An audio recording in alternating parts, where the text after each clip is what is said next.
നമസ്കാരം. കേരള ടൈംസ് വാർത്തകളിലേക്ക് സ്വാഗതം.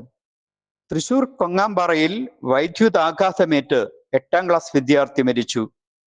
കൊങ്ങാമ്പാറ സ്വദേശി രമേശിന്റെ മകൻ ബദ്രനാഥ് ആണ് മരിച്ചത്.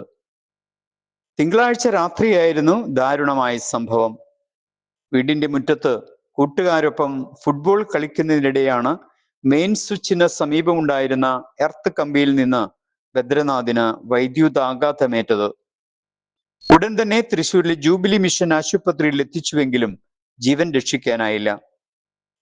പുത്തൂർ ഗുരുദേവ സ്കൂളിലെ 8ാം ക്ലാസ് വിദ്യാർത്ഥിയായിരുന്നു ബദ്രനാഥ്. സംഭവത്തിൽ നാട്ടുകാർക്കും സഹപാഠികൾക്കും നെടുക്കമായി. തൃശൂരിൽ ആരംഭിച്ച ഓൺലൈൻ പ്രസ് ക്ലബിൽ പത്രസമ്മേളനം വിളിക്കുന്നതിനായി 9847358919 എന്ന നമ്പറിൽ ബന്ധപ്പെടുക.